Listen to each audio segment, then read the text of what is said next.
Shalom, salam sejahtera bagi anak didik kami yang di rumah ya.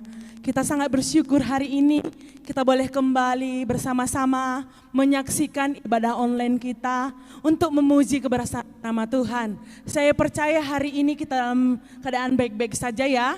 Hari ini kita mau bersama-sama merasakan kebaikan Tuhan yang luar biasa bagi kita. Mari kita sama-sama bernyanyi bagi Tuhan. Kita naikkan pujian kita. Ada satu sobatku yang setia. Sama-sama kita bertepuk tangan ya.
Kami boleh bersama-sama merasakan kebaikan-Mu dalam kehidupan kami Tuhan. Ya Bapa kami yang baik, sebentar kami akan menaikkan ibadah kami ini Tuhan Yesus. Biarlah sepanjang ibadah kami ini Tuhan Yesus, kami dapat bersama-sama merasakan lawatan kasih dan karunia yang daripada-Mu saja Bapa. Ajar kami ya Tuhan, agar kami senantiasa berpengharapan hanya kepada Engkau Tuhan kami. Pimpin langkah dan jalan kami Tuhan, agar kami dapat hidup seturut dengan kehendak-Mu saja Tuhan kami. Terima kasih ya Bapa, Engkau yang beracara di tengah-tengah ibadah kami ini Tuhan Yesus. Bila apapun yang kami kerjakan saat ini Tuhan Yesus, berkenan kepada-Mu ya Bapa. Terima kasih ya Bapa, kami mulaikan ibadah kami ini hanya di dalam nama Tuhan Yesus Kristus. Kami berdoa dan mengucap syukur. Haleluya, amin. Kita sangat bersyukur hari ini ya. Saya percaya semua anak-anak kami di rumah juga bersyukur. Karena itu kita mau lagi bernyanyi bagi Tuhan. Kita naikkan pujian kita, kita katakan jalan serta Yesus, jalan sertanya setiap hari.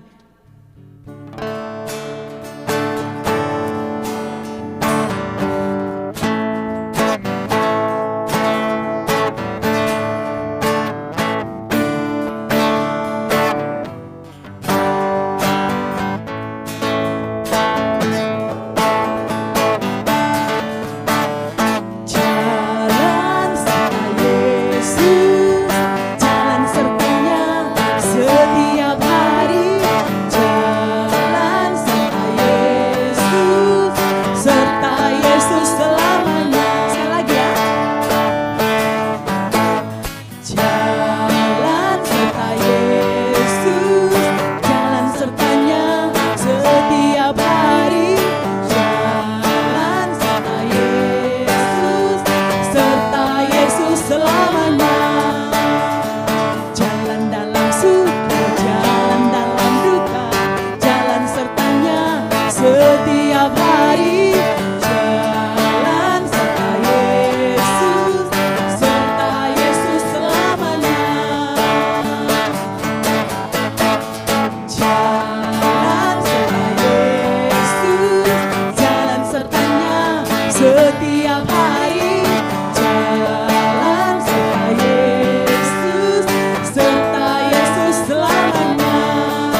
Yesus beserta dengan kita selama-lamanya. Kita akan mendengarkan firman Tuhan, kita akan mendengarkan isi hati Tuhan bagi kehidupan kita hari ini. Kita mau bersyukur bagi Tuhan, kita akan naikkan pujian kita bagikan bejana, siap untuk dibentuk.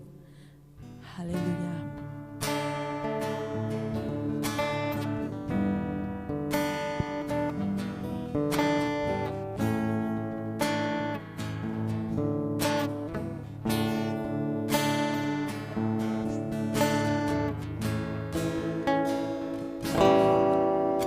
Bagaikan bejana siap dibentuk, demikian hidupku di tanganmu. Dengan urapan kuasa rohmu, ku dibaharui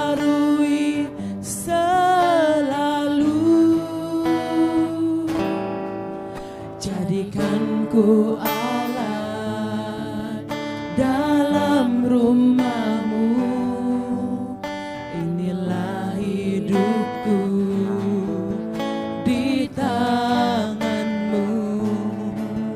Bentuklah seluruh kehendakmu, pakailah sesuai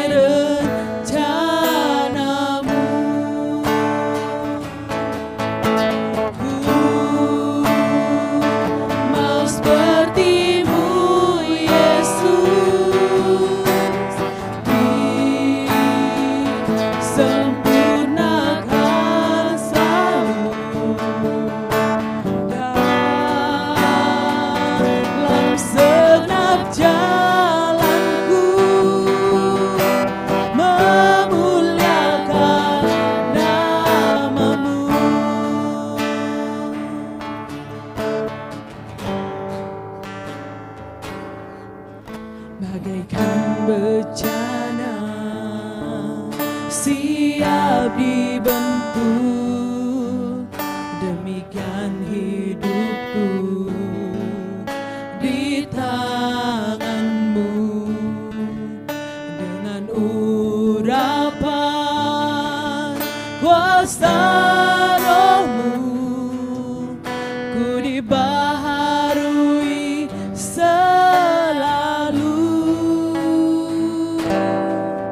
jadikan ku Allah dalam rumahmu. Inilah hidupku di tanganmu. Bentuklah seluruh kehendakmu, pakailah sesuai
kepada hamba Tuhan yang menyampaikan firman ini.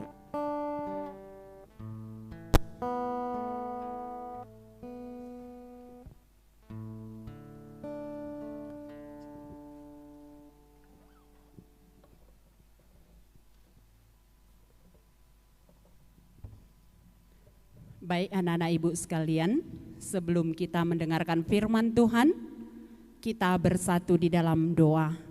Kita berdoa. Segala puji dan syukur kami naikkan ke hadapan-Mu ya Tuhan pada saat pagi hari ini. Karena kami merasakan kasih Tuhan yang selalu menyertai memelihara kehidupan kami. Hingga saat ini Tuhan, kami boleh bersama-sama dengan anak-anak kami untuk memuji, memuliakan nama Tuhan melalui ibadah kami ini. Biarpun Tuhan, ibadah kami ini secara live, biarlah kiranya Tuhan tidak mengurangi hormat kami kepada Tuhan, tapi biarlah melalui ibadah ini nama Tuhan dipermuliakan. Terima kasih Bapa dalam surga buat firman-Mu yang sebentar lagi kami akan dengarkan bersama-sama. Kiranya Tuhan juga yang mengurapi hamba-Mu, supaya firman-Mu bisa ditaburkan kepada anak-anak kami Bapa, sehingga anak-anak kami juga boleh mendengarkan dengan baik dan mengerti akan firman Tuhan. Terima kasih Bapa, inilah doa dan kerinduan kami. Kami datang kepadamu melalui Yesus Kristus Tuhan dan Juru Selamat kami yang hidup. Amin. Bacaan firman Tuhan bagi kita pada saat ini diambil dari kitab 2 Raja-Raja. Kitab 2 Raja-Raja pasal yang kelima ayat 1 sampai 14. 2 Raja-Raja 5 ayat 1 sampai 14 kita akan baca bersama-sama. Ibu yang akan membacakan dari depan ini. Beginilah firman Tuhan. Naaman disembuhkan. Naaman panglima Raja Aram adalah seorang terpandang di hadapan tuannya dan sangat disayangi, sebab oleh dia Tuhan telah memberikan kemenangan kepada orang Aram. Tetapi orang itu seorang pahlawan tentara sakit kusta. 2 orang Aram pernah keluar bergerombolan dan membawa tertawan seorang anak perempuan dari negeri Israel. Ia menjadi pelayan pada istri Naaman. Berkatalah gadis itu kepada nyonyanya, sekiranya tuanku menghadap nabi yang di Samaria itu, maka tentulah nabi itu akan menyembuhkan dia dari penyakitnya. Lalu pergilah Naaman memberitahukan kepada tuannya, katanya, beginilah dikatakan oleh gadis yang dari negeri Israel itu. Maka jawab Raja Aram, baik, pergilah dan aku akan mengirim surat kepada Raja Israel. Lalu pergilah Naaman dan membawa sebagai persembahan 10 talenta perak dan 6.000 sikal emas dan 10 potong pakaian. Ia menyampaikan surat itu kepada Raja Israel yang berbunyi, sesampainya surat ini kepadamu, maklumlah kiranya bahwa aku menyuruh kepadamu Naaman, pegawaiku, supaya engkau menyembuhkan dia dari penyakit kustanya. Segera sesudah Raja Israel membaca surat itu, dikoyakkannya lah pakaiannya serta berkata, Allahkah aku ini yang dapat mematikan dan menghidupkan, sehingga orang ini mengirim pesan kepadaku supaya kusembuhkan seorang dari penyakit kustanya? Tetapi sesungguhnya perhatikanlah dan lihatlah, ia mencari gara-gara terhadap aku. Segera sesudah didengar Elisa abdi Allah itu bahwa Raja Israel mengoyakkan pakaiannya, dikirimnyalah pesan kepada raja, bunyinya, "Mengapa engkau mengoyakkan pakaianmu? Biarlah ia datang kepadaku supaya ia tahu bahwa ada seorang nabi di Israel." Kemudian datanglah Naaman dengan kudanya dan keretanya, lalu berhenti di depan pintu rumah Elisa. Elisa menyuruh seorang suruhan kepadanya, mengatakan, "Pergilah mandi 7 kali dalam sungai Yordan, maka tubuhmu akan pulih kembali sehingga engkau menjadi tahir." Tetapi pergilah Naaman dengan gusar sambil berkata, "Aku sangka bahwa setidak-tidaknya ia datang keluar dan berdiri memanggil nama Tuhan Allahnya, lalu menggerak-gerakkan tangannya di atas tempat penyakit itu, dan dengan demikian menyembuhkan penyakit kustaku. Bukankah Abana dan Farfar sungguh-sungguh sungai-sungai Damsik lebih baik dari segala sungai di Israel? Bukankah aku dapat mandi di sana dan menjadi tahir?" Kemudian berpalinglah ia dan pergi dengan panas hati. Tetapi pegawai-pegawainya datang mendekat serta berkata kepadanya, "Bapak, seandainya nabi itu menyuruh perkara yang sukar kepadamu, bukankah Bapak akan melakukannya? Apalagi sekarang ia hanya berkata kepadamu, 'Mandilah dan engkau akan menjadi tahir.'" Maka turunlah ia membenamkan dirinya 7 kali dalam sungai Yordan, sesuai dengan perkataan abdi Allah itu, lalu pulihlah tubuhnya kembali seperti tubuh seorang anak, dan ia menjadi tahir. Sedemikian jauh firman Tuhan yang menjadi renungan kita pada saat pagi hari ini, dan sebagai tema kita adalah Allah penolong yang setia. Tema kita adalah Allah penolong yang setia. Nah, di sini ibu akan bertanya kepada anak-anak ibu sekalian, ya, apakah anak-anak ibu sekalian pernah melihat atau berkunjung, ya, atau mengunjungi orang yang terkena penyakit kusta? Mungkin di antara anak-anak ibu ada yang pernah melihat, dan mungkin juga ada di antara anak-anak ibu yang pernah mengunjungi orang yang terkena penyakit kusta. Yang jelas, penyakit kusta ini adalah penyakit kulit.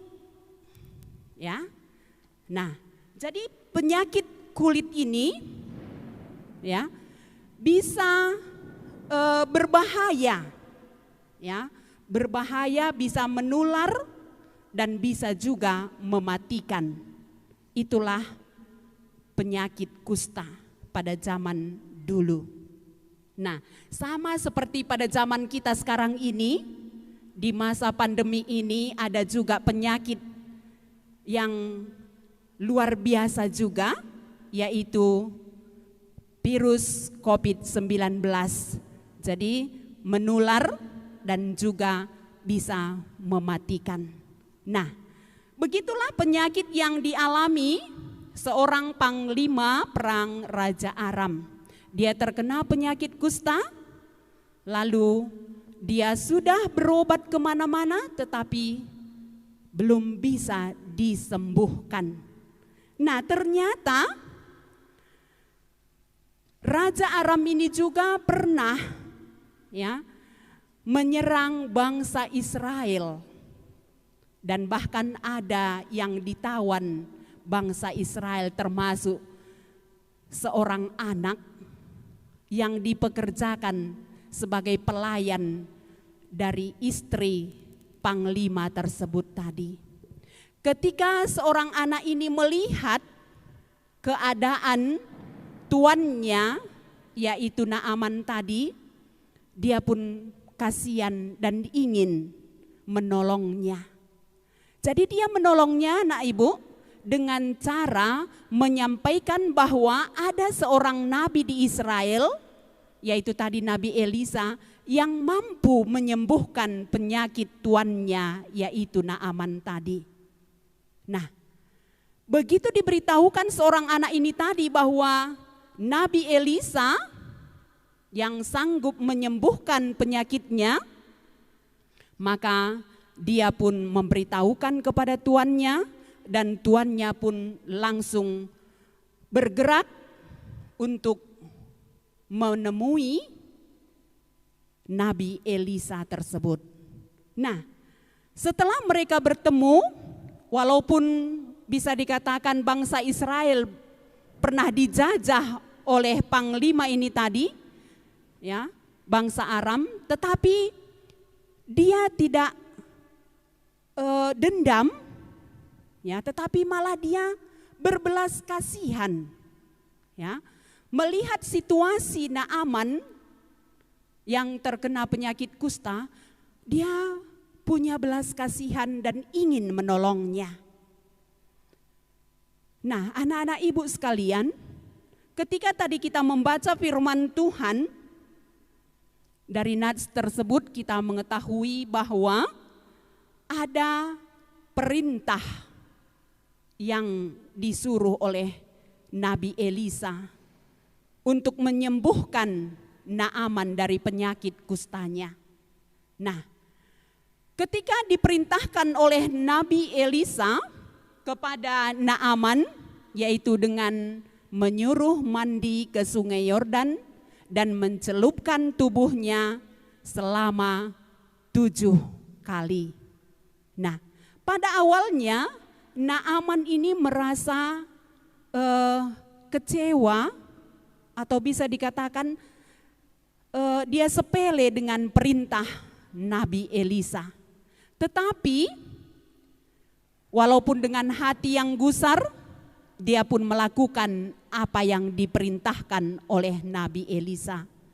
Dan setelah dia melakukan perintah Nabi Elisa, yaitu dengan mencelupkan tubuhnya ke sungai Yordan selama 7 kali, maka penyakit Naaman pun sembuh. Di mana kulitnya yang tadi sudah luka-luka, ya, bintik-bintik merah-merah, sudah pulih kembali seperti katanya kulit anak-anak, mulus, ya. Nah, dari cerita tentang firman Tuhan ini tadi kita dapat melihat atau kita bisa mengaplikasikan ke dalam kehidupan kita, anak-anak ibu sekalian. Seperti tema kita tadi, Allah penolong yang setia. Jadi sebenarnya, ya, panglima Raja Aram ini tadi yang bernama Naaman ini adalah orang yang tidak percaya kepada Tuhan. Tetapi dia menuruti apa yang diperintahkan oleh Nabi Elisa, sehingga dia sembuh.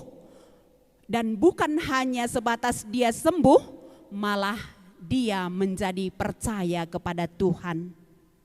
Ya, Naaman yang telah disembuhkan oleh Nabi Elisa, yang tadinya tidak percaya kepada Tuhan, menjadi percaya kepada Tuhan.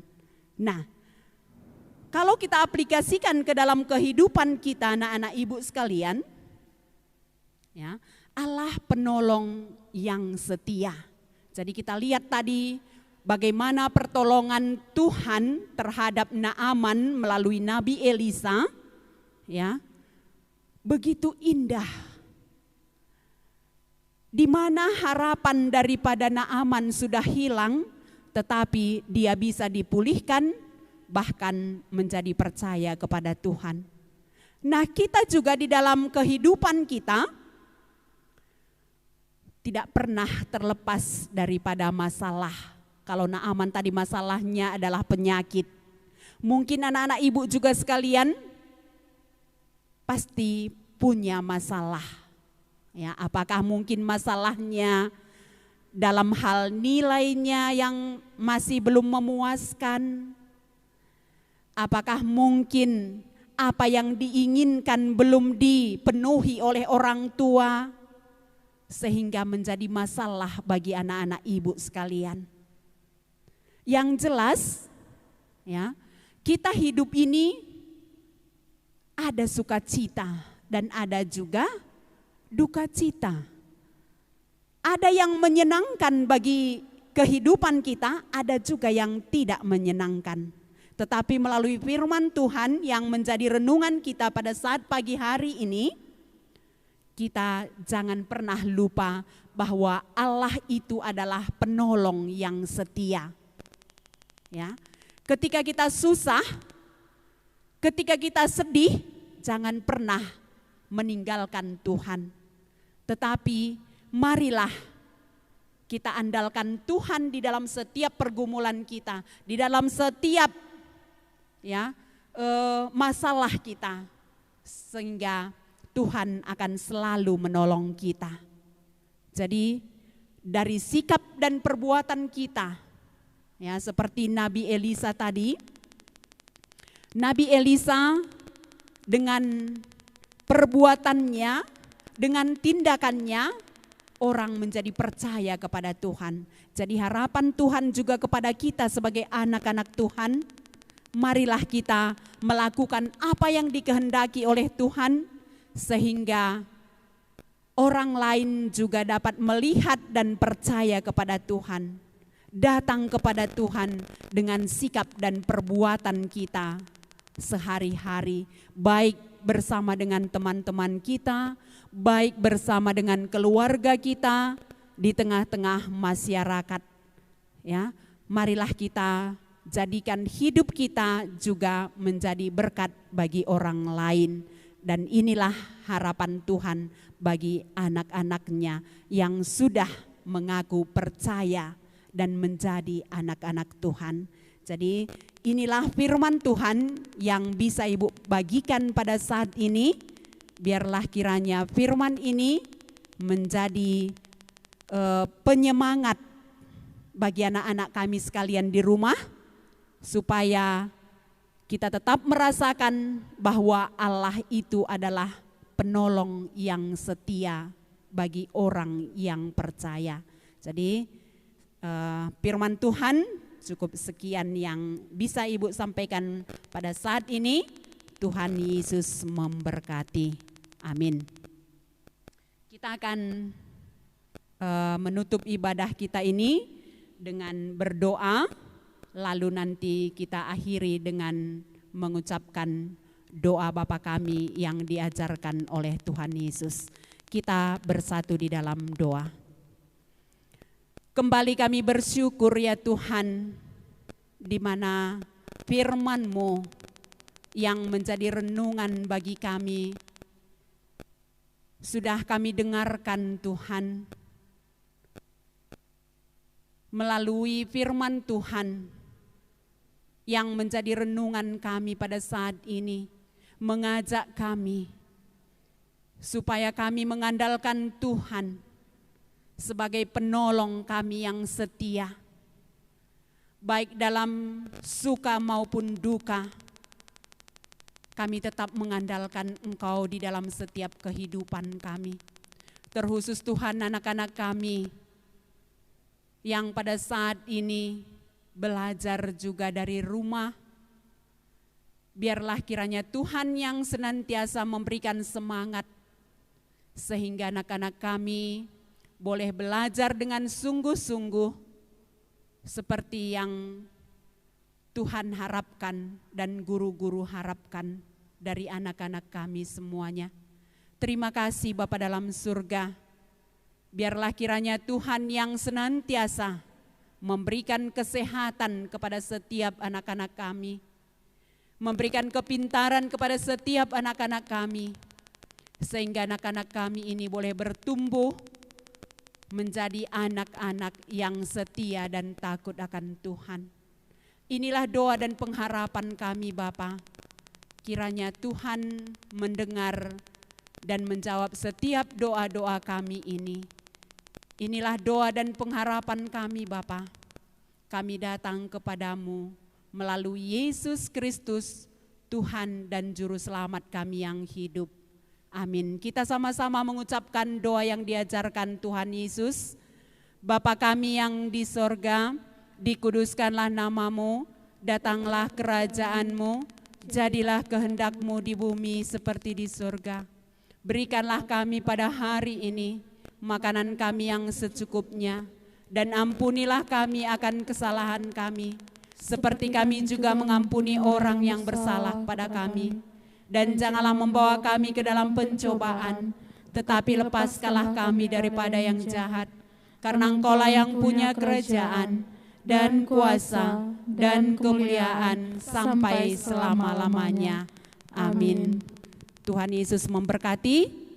Kebaktian kita sudah selesai. Terima kasih.